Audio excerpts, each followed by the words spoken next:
नमस्कार, मैं हूं सबीना देशमुख और आप देख रहे हैं हमारा खास कार्यक्रम आपकी आवाज। एक बेहद अहम, गंभीर, संवेदनशील मुद्दे के साथ हम हाजिर हैं। कहते हैं अगर लाल फीताशाही बेलगाम हो जाए तो जनता की जिंदगी नर्क होने में कोई कोर कसर नहीं रहती। एक ऐसी ही तस्वीर आई विदिशा से, जहां प्रशासनिक हीलाहवाली और लापरवाह सिस्टम ने दिल की बीमारी से जूझ रहे एक बच्चे की जान ले ली। चर्चा इस पूरी खबर पर करेंगे, लेकिन ये स्पेशल रिपोर्ट पहले आप बेहद ध्यान से देखिए।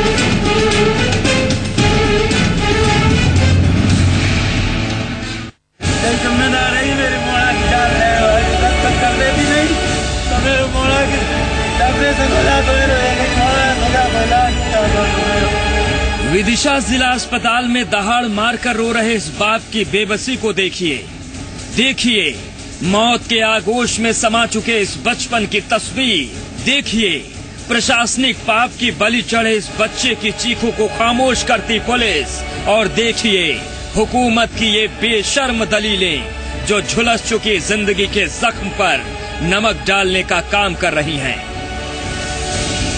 ये चूंकि जांच का विषय है, पहले उसको हम देख लें कि कहाँ उसने आवेदन दिया था, कहाँ पर कैसे उसके आवेदन में कमी आई और क्यों उसके योजना का उसको लाभ नहीं मिल पाया अगर वो पात्रताधारी था। तो ये भी जांच का विषय है। जब 8 साल के शिवम की जिंदगी उस सड़े हुए सिस्टम की शिकार हुई है, जिसकी कुर्सियों पर जमे कारिंदे अंग्रेजी हुकूमत की दमनकारी सोच को अपनी जागीर समझते हैं और आम आदमी की जिंदगी और उसके हक को अपनी बपौती। दरअसल शिवम हृदय रोग से पीड़ित था और दिनों दिन उसकी हालत बिगड़ती जा रही थी।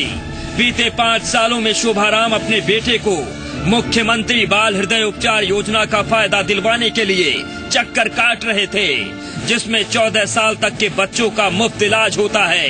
लेकिन बदकिस्मती देखिए कि 5 सालों के इस भागम भाग में सीएमएचओ से लेकर प्रशासनिक अमले तक का एक भी व्यक्ति इस फाइल पर दस्तखत नहीं कर पाया और शिवम की जिंदगी का नाम मौत के रजिस्टर पर दर्ज हो गया। और मैं 5 साल से चक्कर लगा रहा हूँ अस्पताल के, ये ऊपर बैठते हैं जागी हवा में का एसी की में 5 साल से चक्कर कटवा रही है मुझसे जी। मासूम की मौत के बाद अब जांच की बात कही जा रही है, कार्रवाई की बात कही जा रही है, या यूँ समझिए कि सरकारी सिस्टम का वो दौर अब शुरू हो गया है जिसमें पूरा प्रशासनिक पाप पर्दे के पीछे धकेल दिया जाएगा।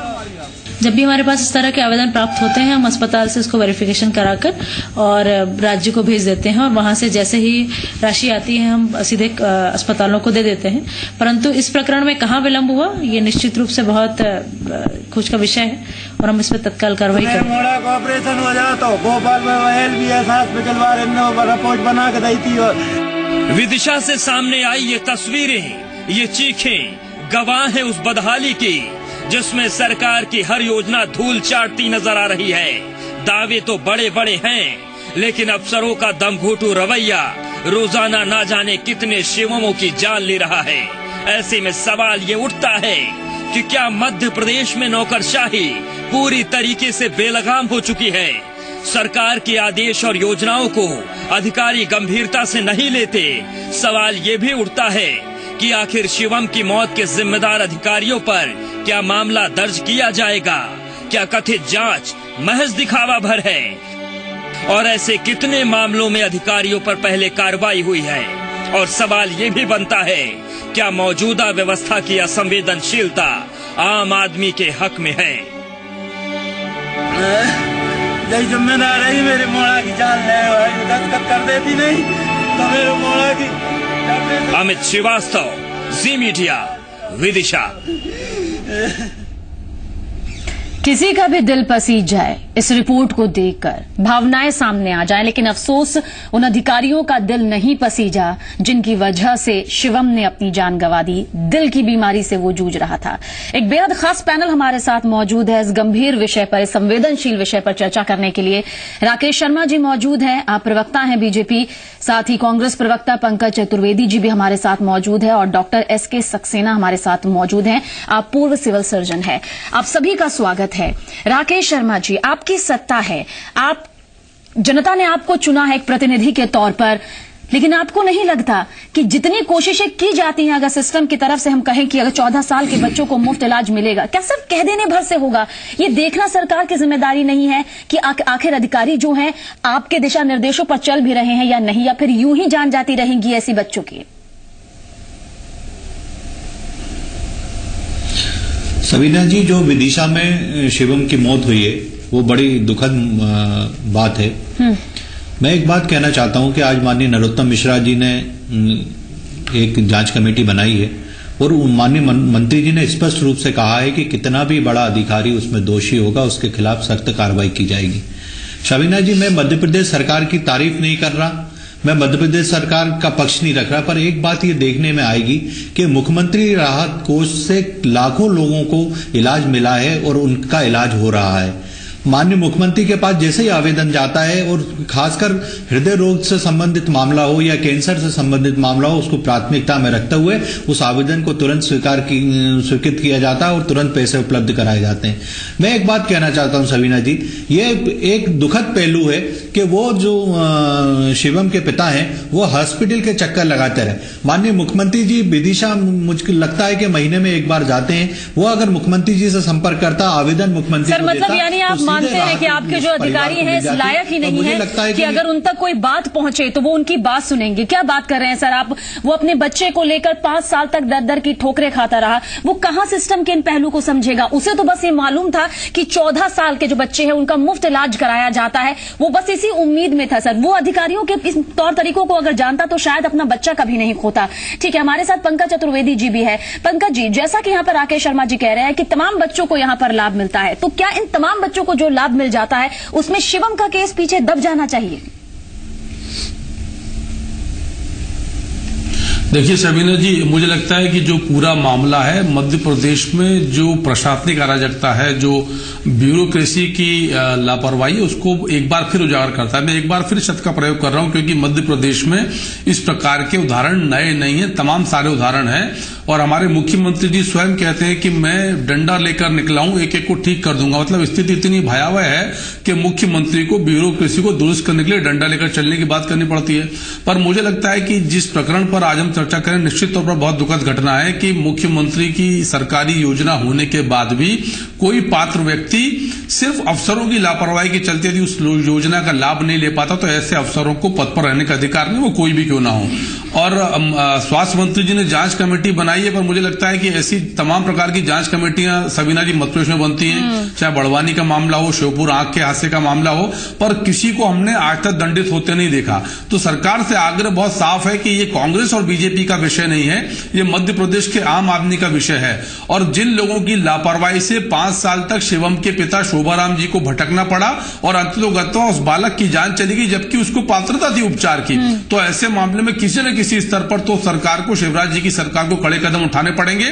और शायद ये ठीक समय है जब आप मुख्यमंत्री स्वयं चाहते हैं कि प्रशासनिक मशीनरी दुरुस्त हो, वो स्वीकार कर चुके हैं। कल हमारे प्रदेश में बात चली कि पटवारी बहुत भ्रष्टाचार करते हैं, उसे नामांकन के अधिकार छीने। तो यदि इस प्रकार की स्वीकृति सरकार का तंत्र करता है कि भ्रष्टाचार है, अफसर बात नहीं सुनते, तो सबीना जी दरकार उन पर कार्रवाई की, और वही इस मध्य प्रदेश में अभाव है। बिल्कुल, और चर्चा तो इस पर लंबे वक्त से हो रही है कि कड़ी कार्रवाई होनी चाहिए, लेकिन अफसोस जिस दिन कड़ी कार्रवाई की तस्वीर सामने आएगी उस दिन वाकई ये अधिकारी अपनी जिम्मेदारियों को बखूबी निभाना से बन जाएंगे और शिवम जैसे बच्चों की जान यहां पर नहीं जाएगी। आपसे जरूर इस पर रिएक्शन लेंगे हम राकेश जी, लेकिन डॉक्टर एसके सक्सेना जी भी हमारे साथ मौजूद हैं। डॉक्टर, आपसे ये जानना चाहेंगे, क्या लंबा प्रोसेस इतना ज्यादा होता है कि 5 साल का वक्त लग जाता है? क्योंकि दिल की बीमारी जाहिर सी बात है गंभीर बीमारी है जिसका सीधा रिश्ता आपकी धड़कन के साथ होता है, आपकी सांसों के साथ होता है। इस केस को आप किस तरह से देखते हैं? देखिए, आपने बहुत स्ट्रेट वे बोला है, this is a failure of system. ये सिस्टम फेलियर है। यदि शासन के आदेश मैं आपको बताऊं 20/7/2015 के, उसमें स्पष्ट लिखा है कि ये कार्रवाई 10 दिन के अंदर होगी। 10 दिन के अंदर होगी। जैसी प्रपोजल आपके पास आता है, ये सारा जो सिस्टम है वो बहुत गड़बड़ है। इसमें डॉक्टरों को जो है अधिकार विहीन बना दिया है। कहने को जिम्मेदारी सीएमएचओ की है, परंतु इसी आदेश में बहुत स्पष्ट लिखा है, इस आदेश के पृष्ठ क्रमांक 4 पे, जिसमें आवेदन निराकरण करने की जो प्रक्रिया है, उसके पॉइंट नंबर 7 और 8, यदि आप 8.5 देखेंगे जी, तो इसमें बड़ा स्पष्ट लिखा है कि वो अनुमोदनार्थ जो है कलेक्टर को भेजेंगे। मुझे ये बताइए कि हर चीज कलेक्टर के पास जाएगी, और यदि कलेक्टर को ही अस्पताल चलाना है और कलेक्टर रेवेन्यू का काम छोड़ के सिर्फ कलेक्टर पूरे मध्य प्रदेश में अस्पताल चला रहे हैं, डॉक्टरों के अधिकार पूरे समाप्त हो गए हैं। न संचालक है न संयुक्त संचालक, किसी के पास कोई अधिकार नहीं है। सब जगह ब्यूरोक्रेट बैठ गए हैं, जिसका नतीजा ये हो रहा है कि स्वास्थ्य सेवाएं पूरी खत्म हो रही है मध्य प्रदेश से। माननीय मुख्यमंत्री जी बहुत संवेदनशील हैं, लेकिन वास्तविकता से अपरिचित हैं। बहुत है। स्वास्थ्य विभाग में डॉक्टरों के साथ क्या गति हो रही है, इससे बिल्कुल चलिए ठीक है, इसी पर हम रिएक्शन यहाँ पर जल्द ले लेते हैं। के अंदर होनी थी, आपके पास जरूर आएंगे। भर के दूसरा पॉइंट भी आपसे जरूर जानेंगे। राकेश शर्मा जी, यहाँ पर 10 दिन के अंदर कार्रवाई होनी चाहिए, यानी जो कदम है स्टेप बाय स्टेप वो 10 दिन के अंदर उठाना चाहिए। 2 लाख सिस्टम यहाँ पर हमें गड़बड़ नजर आता है। जो है वो डॉक्टर एसके सक्सेना जी, बस एक सेकंड रुक जाइए, आपका रिएक्शन पहले जल्द ले लेते हैं हम यहाँ पर राकेश शर्मा जी से। कहने को जिम्मेदारी सीएमएचओ की है, लेकिन कलेक्टर तक पहले बात पहुंचनी चाहिए, जैसा कि यहाँ पर हमें डॉक्टर साहब बता रहे हैं। अब कहते हैं कि हमारे अधिकारी की वेरिफिकेशन होगा, उसके बाद क्योंकि राशि आती है फिर अस्पताल को भेजी जाती है, इस मामले को लेकर तत्काल कार्रवाई होगी। लेकिन इसी मामले की बात करें तो फिर तत्काल कार्रवाई क्यों नहीं दिखाई देती है? कहने को जिम्मेदारियां जो हैं वो क्यों इतनी बटी हुई नजर आती है कि डॉक्टर अपने अधिकार की बात यहां पर करते हैं? देखिए सवीना जी, मैं एक बात कहना चाहता हूं कि माननीय सक्सेना जी पूर्व सिविल सर्जन रहे हैं और इस पेशे से बहुत अच्छी तरह से जुड़े हैं और शासकीय प्रक्रिया को अच्छी तरह जानते हैं। पर मुझे एक बात का दुख होता है कि उन्होंने कहा कि मुख्यमंत्री जी अनभिज्ञ हैं। मैं एक बात पूछना चाहता हूं कि ये जब सिविल सर्जन थे, क्या माननीय स्वास्थ्य मंत्री ने इनके क्षेत्र में दौरे किए कि नहीं किए? पीएस हेल्थ ने इनके क्षेत्र में दौरे किए कि नहीं? बड़े अधिकारियों ने इनके क्षेत्र में दौरे किए कि नहीं जहां ये पोस्टेड थे? मैं एक बात कहना चाहता हूं सबीना जी, मध्य प्रदेश में हम सरकारी अस्पतालों में तो इलाज दे ही रहे हैं, कई प्राइवेट अस्पतालों को हमने अधिकृत किया है कि वो अगर एस्टीमेट बना के देते हैं तो मुख्यमंत्री सहायता कोष से वहां भी पैसा दिया जा रहा है।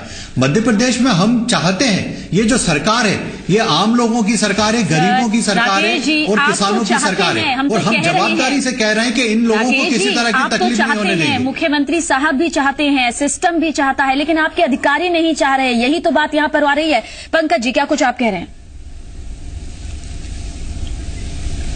देखिए, मेरा आग्रह सभी जी सिर्फ यही है कि मध्य प्रदेश में जिस प्रकार की व्यवस्था स्वास्थ्य सेवाओं की है, बार बार जो मध्य प्रदेश के मेडिकल कॉलेज है उनको MCI medical council of India से नोटिस मिलता है, जिसमें भोपाल सरकारी मेडिकल कॉलेजों की बात कर रहा हूं कि आपकी मान्यता समाप्त कर जाएगी क्योंकि आपके पास जो बुनियादी सुविधाएं उनका अभाव है। मध्य प्रदेश सरकार ने भी एक आदेश जारी करा है कि जो आयुर्वेदिक के डॉक्टर हैं वो एलोपैथिक डिस्पेंसरीज में सरकार की बैठकर उपचार करेंगे। ये स्थिति इस मध्य प्रदेश की है। तो जो डॉक्टर सक्सेना ने कहा वो उन्होंने क्या गलत कहा कि ऐसा लगता है कि हमारे मुख्यमंत्री जी स्वास्थ्य सेवाओं की दुर्गति से, दुर्दशा से अनभिज्ञ है, इसलिए इस प्रकार की स्थिति बनती है कि मेडिकल कॉलेज को एमसीआई से बार बार नोटिस मिलते हैं। एलोपैथी के ट्रीटमेंट के लिए आप आयुर्वेदिक डॉक्टर्स को बिठाना चाहते हैं, और उसके बाद जो आपका प्रशासनिक अमला है वो इतना निष्ठुर है, इतना निर्मोही, इतना निर्दयी है कि उसको किसी 8 साल के बालक की, किसी गरीब की पीड़ा नजर नहीं आती, और आज स्थिति है कि उसको जान से ज्यादा होना पड़ता है। तो आग्रह बहुत साफ है कि यह विषय बहुत गंभीर है, और यदि मध्य प्रदेश की ब्यूरोक्रेसी, मध्य प्रदेश की प्रशासनिक मशीनरी यदि इतनी अराजक है कि उसने अपने आप को मध्य प्रदेश का मालिक समझ लिया है, तो फिर लोकतांत्रिक व्यवस्था खत्म कर दीजिए। जरूरत नहीं चुनाव करने की, क्योंकि सबीना जी डेमोक्रेसी में जिम्मेदारी इलेक्टेड रिप्रेजेंटेटिव की है। मुख्यमंत्री जी और उनके मंत्रिमंडल की जिम्मेदारी है। ये लोग सरकार में चुनकर आए हैं, और यदि कोई भी विसंगति और यदि बराबर सामने नजर आती है तो निश्चित तौर पर सरकार का फेलियर भी कहा जाएगा इसको। बिल्कुल राकेश शर्मा जी, वक्त वक्त पर हम ये भी दिखाते हैं कि मुख्यमंत्री शिवराज सिंह चौहान के जरिए अधिकारियों को किस तरह से फटकार लगाती जाती रही है, किस तरह से वो अधिकारियों के साथ बैठक भी करते हैं, 1-to-1 भी करते हैं। लेकिन आपको वाकई लगता है कि सिर्फ फटकार लगाने से, 1-to-1 करने से, बातचीत करने से अब मामले का हल निकलेगा? क्योंकि हल निकलता तो आज शिवम का केस यहां पर बिल्कुल इस तरह से सामने नहीं आता। कड़ी कार्रवाई की जरूरत है, जो हम लंबे वक्त से सुनते आ रहे हैं लेकिन हमारे सामने रिजल्ट नहीं आ रहा? राकेश जी। देखिए सबीना जी, मैं एक छोटा सा उदाहरण देना चाहूंगा कि अभी कुछ दिन पहले किसानों को राहत के मामले में राजस्व विभाग की तरफ से कुछ कमी पेशी मुख्यमंत्री जी के सामने आई। राजस्व विभाग के प्रमुख सचिव को तुरंत हटा दिया गया। राजस्व विभाग का प्रमुख सचिव सीनियर आईएएस होता है।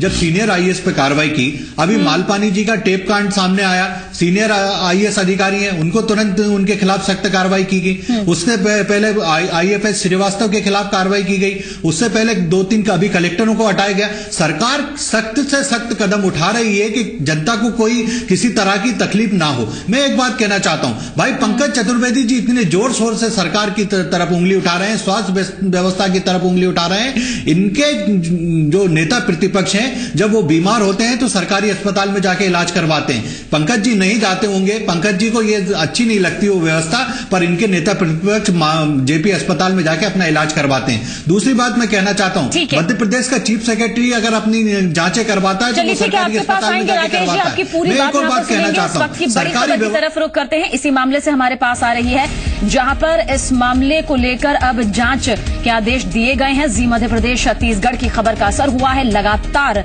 हमारी नजर इस खबर पर बनी हुई है। विदिशा में शिवम की मौत के मामले पर अब जांच के आदेश दिए गए हैं। स्वास्थ्य मंत्री नरोत्तम मिश्रा ने जांच के ये आदेश दिए हैं। सीधे तौर पर कहा है कि मामला बेहद गंभीर है, और जाहिर सी बात है गंभीर होने के साथ साथ ये मामला बेहद संवेदनशील है। एक पिता की भावना से जुड़ा हुआ है, समाज की उस तस्वीर से जुड़ा हुआ है जहां पर उम्मीद की जाती है मदद की, लेकिन अफसोस सिस्टम ऐसा है कि मदद दूर दूर तक नजर नहीं आती और एक बच्चे को अपनी जान यहां पर गंवानी पड़ती है। यहां पर आपसे जानना चाहेंगे डॉक्टर सक्सेना, क्या सिर्फ जांच के आदेश दे देने भर से सब कुछ हो जाता है, या फिर वाकई आपको लगता है जिन अधिकारों की आप बात कर रहे हैं वो अधिकार यहां पर बड़े स्तर पर मिलने चाहिए और कड़ी कार्रवाई होनी ही चाहिए? देखिए सबीना जी, पूर्व में ये जो अधिकार होते थे ये संचालक के पास होते थे, इसमें कलेक्टर का कोई वो नहीं होता था। आज मध्य प्रदेश में जितनी भी योजनाएं संचालित होती हैं उन सबका अध्यक्ष कलेक्टर को बना दिया गया है। स्वास्थ्य विभाग का कोई वर्चस्व जिले में नहीं है, सब कलेक्टर के अधीन है। मेरा कहना तो ये स्वास्थ्य विभाग को खत्म कर देना चाहिए और सब राजस्व विभाग में उसको मर्ज कर देना चाहिए, क्योंकि कलेक्टर के बिना जिला चिकित्सालय में कोई काम होता नहीं है। आपको ये जान के ताज्जुब होगा कि जो राज्य चिकित्सा मध्य प्रदेश राज्य चिकित्सा निधि के अंतर्गत जो चिकित्सालय रिकॉग्नाइज किए गए हैं, 2016 में 41 हॉस्पिटल्स रिकॉग्नाइज हुए हैं, वो सबके सब प्राइवेट हैं। सरकार का जिले का एक भी अस्पताल नहीं है इस काबिल, ना मध्य प्रदेश का एक भी मेडिकल कॉलेज इस काबिल है कि जहां ऑपरेशन हो सके। आप इसी से गंभीरता समझ लीजिए। बिल्कुल, और जाहिर सी बात है शिवम की सांसें वापस नहीं आ सकती, लेकिन क्या शिवम को इंसाफ मिलेगा, इस पर बातचीत आप तीनों से ही आगे करेंगे। वक्त एक छोटे से ब्रेक का है, बहुत जल्द हाजिर हो रहे हैं। तमाम सवाल यहां पर खड़े हो रहे हैं, क्या सिस्टम ने मारा है शिवम को, यह सबसे बड़ा सवाल है। जल्द हाजिर होंगे। JK Tyre, Total Control।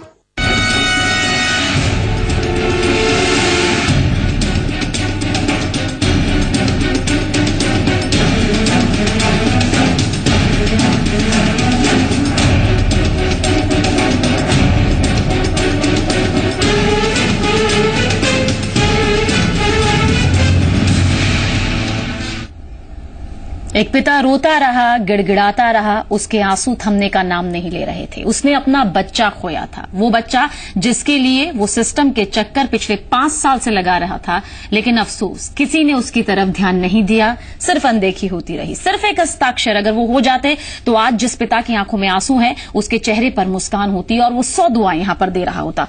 Rakesh Sharma ji हमारे साथ मौजूद है।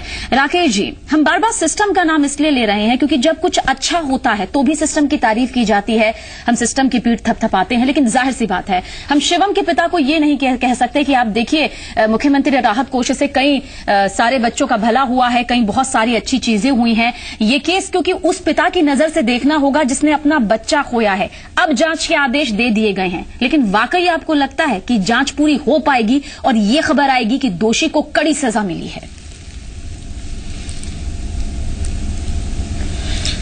देखिए शमीना जी, मैं आपको विश्वास दिलाना चाहता हूं इस मंच के द्वारा कि जांच होगी और दोषी व्यक्ति कितना भी बड़ा व्यक्ति होगा उसके खिलाफ सख्त कार्रवाई ये सरकार करेगी। मैं दूसरी बात कहना चाहता हूं कि ये जो घटना हुई है ये बहुत दुखद है और इसको मैं स्वीकार करता हूं। मध्य प्रदेश में अगर इस तरह का कोई भी एक भी घटना होती है तो वो हमारे लिए दुखद पहलू है और सरकार उसको बड़ी गंभीरता से ले रही है। मैं एक बात कहना चाहता हूं सवीना जी कि हम तो स्वास्थ्य व्यवस्था में सुधार के लिए नए नए कदम उठा रहे हैं। आप देखेंगे सरकारी अस्पतालों में हम दवाइयां फ्री दे रहे हैं, जांचें फ्री कर रहे हैं और नए डॉक्टरों की भर्ती के लिए बार बार हम विज्ञापन दे रहे हैं। हाँ, इस बात को मैं स्वीकार करता हूं कि कुछ कमियां हैं, डॉक्टरों की कमियां हैं या व्यवस्था में जो कमियां हैं उसको दूर करने के लिए माननीय मुख्यमंत्री जी ने बीड़ा उठाया है, माननीय स्वास्थ्य मंत्री ने बीड़ा उठाया है और सरकार उसके लिए कदम से कदम मिला के चल रही है और आप देखेंगे उसके परिणाम भी जल्दी आने लगेंगे। आपने बड़ा बीड़ा उठाया है, इसकी तो हम तारीफ भी करते हैं, लगातार सामने भी आते हैं कि किस तरह की नई योजनाएं हैं स्वास्थ्य विभाग के लिए, एक बड़ा बजट यहां पर दिया जा रहा है। लेकिन अफसोस पुरानी जो व्यवस्थाएं हैं, आपके अधिकारी आपके ही सिस्टम को चुना लगा रहे हैं। न सिर्फ भ्रष्टाचार होता है बल्कि जो लोग उनके दर पर आते हैं उनका मजाक बन जाता है, 5 साल तक इसी तरह से मजाक बनता है। क्या कुछ कहेंगे आप पंकज जी? देखिए सवीना जी, मेरे मित्र ने कहा कि इन्होंने बीड़ा उठाया, निश्चित तौर पर बीड़ा उठाया, पर ये लोग पीड़ा नहीं समझ रहे। यदि ये पीड़ा समझते तो आज ये स्थिति नहीं थी कि हम इस पर बैठकर चर्चा करते। मेरे मित्र ने कहा कि वो नेता प्रतिपक्ष थे, वो सरकारी अस्पताल में इलाज कराते हैं। मेरे मित्र इस बात से भी अवगत होंगे कि मध्य प्रदेश के स्वास्थ्य मंत्री नरोत्तम मिश्रा जी, उनके खानसामा साहब जयप्रकाश अस्पताल भोपाल का जिला चिकित्सालय उसमें भर्ती होते हैं और 2-3 घंटे बाद स्वास्थ्य मंत्री जी उनको देखने जाते हैं तो कहता साहब मुझे इस अस्पताल में इलाज नहीं कराना, प्राइवेट अस्पताल में ले चलो। तो आप स्थिति देखिए कि स्वास्थ्य मंत्री के खानसामे को राजधानी भोपाल के जिला अस्पताल की व्यवस्थाओं पर भरोसा नहीं है तो आम आदमी कैसे भरोसा करेगा? और ये विसंगतियां जिनकी ओर आप इशारा कर रही हैं डॉक्टर सक्सेना जिनकी बात करें, निश्चित तौर पर बहुत चिंता का विषय है और बहुत कड़वा सच है जो डॉक्टर सक्सेना ने कहा कि दुर्भाग्यपूर्ण है कि मध्य प्रदेश के मुखिया और प्रशासनिक तंत्र जो है इन सब बातों को लेकर अनभिज्ञ है। इसीलिए मध्य प्रदेश की स्थिति है कि चाहे आप चाइल्ड मोर्टेलिटी रेट की बात करिए, इन्फेंट मोर्टेलिटी रेट की बात करिए या डिलीवरी के बाद जो मोर्टेलिटी रेट है वो सारे रेट बढ़े हुए हैं और मध्य प्रदेश में तमाम कोशिशों के बाद नियंत्रण नहीं हो पाता। मध्य प्रदेश के स्वास्थ्य विभाग में अधिकारियों की मिली भगत से इतना बड़ा भ्रष्टाचार होता है। 3 इसके जो पूर्व डायरेक्टर हैं सवीना जी कोर्ट के चक्कर में सस्पेंड चल रहे हैं, पर उसके बाद भी सरकार की ओर से इस सब पर लगाम लगाने के प्रयास नहीं है। ये आम जनता के स्वास्थ्य के साथ खिलवाड़ है। सवीना जी बहुत बहुत शुक्रिया आप तीनों का ही हमसे इस चर्चा में शामिल होने के लिए। तो यहाँ बात सिर्फ मासूम की मौत के जिम्मेदार की नहीं है बल्कि उसके जिम्मेदार को सजा मिलने की है, क्योंकि ये अधिकारी बेलगाम नहीं है बल्कि दोषी अधिकारी हैं जिन पर सजा होनी चाहिए, जिन पर कड़ी कार्रवाई होनी चाहिए। फिलहाल आपकी आवाज के इस पड़ाव में इतना ही, लेकिन अगला पड़ाव भी आपका इंतजार कर रहा है और अगले पड़ाव में है एमपी बनेगा स्मार्ट।